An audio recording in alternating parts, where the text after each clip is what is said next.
Alright. Reka nongere mbaye ikaze abakomeje gukurikira channel ya Rwandan Movie.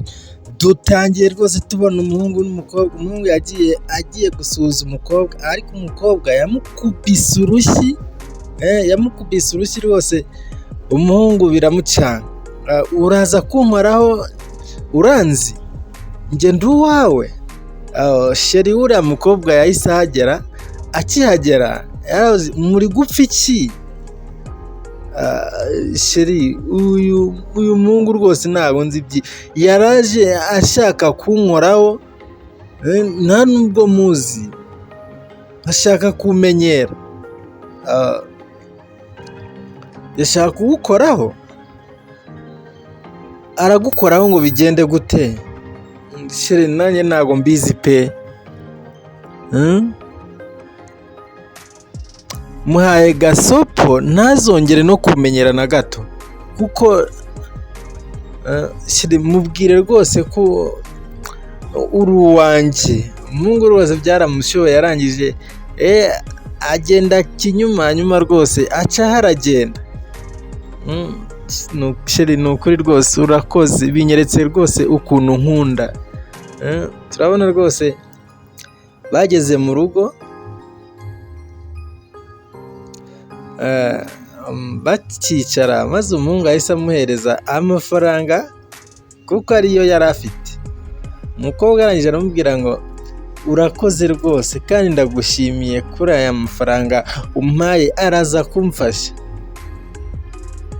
Umukobwa turamubona ari kuri telefone, yari kuvugana na mushuti wiwe rwose.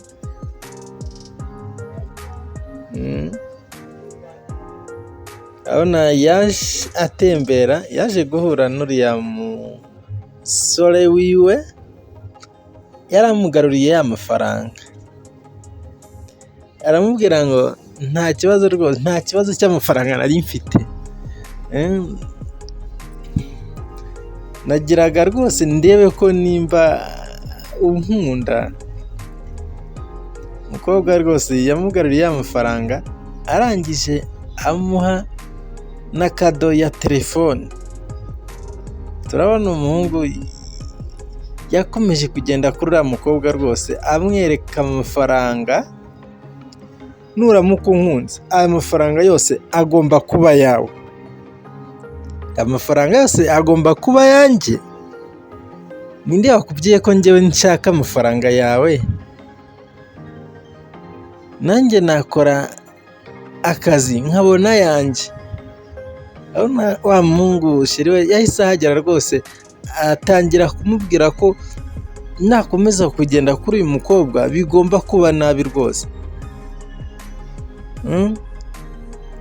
Umuhungu rwose bamuhaye gasopo, bamubwira ko nakomeza kubamenyera bagomba kumufatira umwanzuro. Turabona rwose umukobwa bahisemo kwigendera. Ku rundi ruhande turabona umukobwa afite imodoka y'umwakaka rwose, ari kwereka uriya mukobwa ko yayihawe n'uwo bakundana. Ufite imodoka nziza rwose. Nanjye Sheri wanjye yambwiye ko azayingurira mu minsi iri imbere. Nkazakugurira imodoka mu minsi iri imbere, bizaba ari byiza rwose.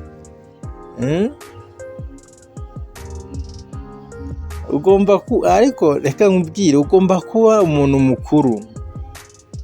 Iyi modoka hari n'ibindi yanguriye, n'inzu, mbese yampaye ibintu byinshi cyane. Wowe rero nukomeza kwibanira n'umukene wawe ni akazi kawe.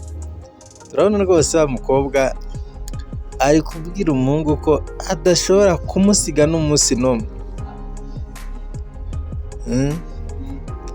Ni ukuri ndagukunda rwose, ntabwo nifuza ko wamva iruhande. Nifuza ko rwose waba papa w'abana banjye. Nzagukunda rwose kugeza ku ndunduro y'ubuzima bwanjye. Turabona rwose umuhungu yarahagurutse, niko kwegera aho twakita mu gikoni. Arangije azanira sheri we ibyo kurya. Umukobwa yarabirebye, sheri umpaye n'ibiryo koko? Ndabiguhaye kuko ntacyo bitwaye. Umukobwa ariko ntago yari ari muri mood yo kurya, nubwo yabifashe ariko yagezeho arabireka. Ku rundi ruhande turabona wa mukobwa yahuye na wa mugenzi wiwe, umukobwa atangira kumubwira ukuntu rwose sheri we nta kintu amaze, nta mafaranga afite,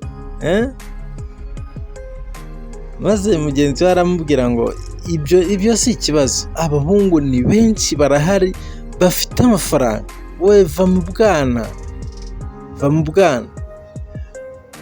Turabona ku rundi ruhande Fred yahuye na Hensi, umushuti we wo kuva kera, arangije aramubwira ngo urabona ino telefone niyo sheri wanjye yanguriye.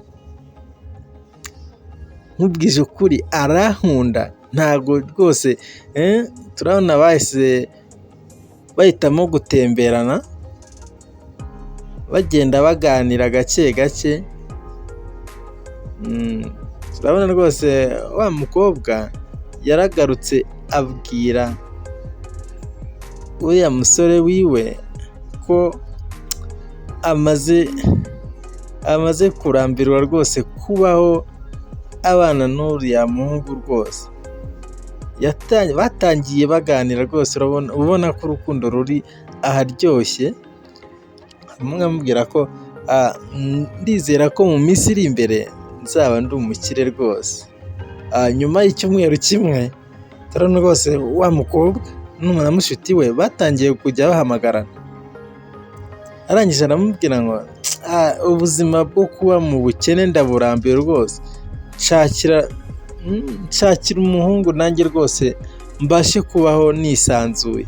Turabona wa mukobwa yagarutse rwose abwira wa musore bakundana ko amaze kumurambirwa, arangije amwakana ya telefone yari yaramuhaye.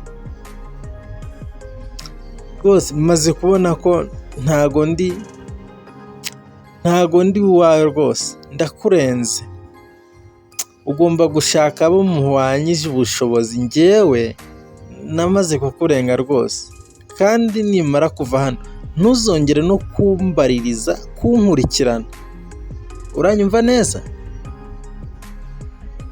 Umuhungu yaragerageje rwose akomeza gusaba imbabazi, ariko nta kundi yari kubigenza, telefoni yarayimuhereje.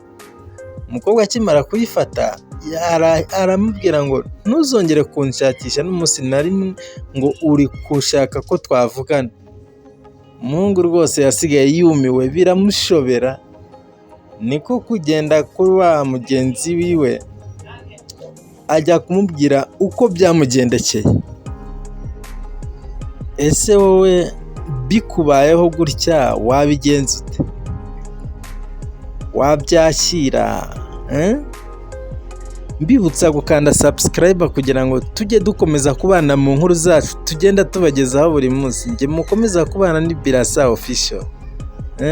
Rwose turabona mugenzi we yaramubwiye ngo mureka agende, n'ubundi buriya uriya ntabwo yari uwawe. Iyo bari uwawe yari gukomeza mukabana mu buzima bugoye kugeza igihe muzabonera amafaranga, ariko nimba yagiye ubwo nyine ntabwo yari uwawe, mureka agende. Abakobwa ni benshi barahari, uzabona umwiza kuruta uriya. Birababaza rwose gusigwa n'umuntu wakundaga akagenda akagusiga wenyine, ariko nyuma y'ubuzima byose birashoboka. Nuko karangiye, mbibutsa gukomeza kudukurikira kugira ngo mujye mubona inkuru zacu tubagezaho buri munsi. Njye mukomeza kubana kuri iyi channel ni Birasa Official. Ciao ciao.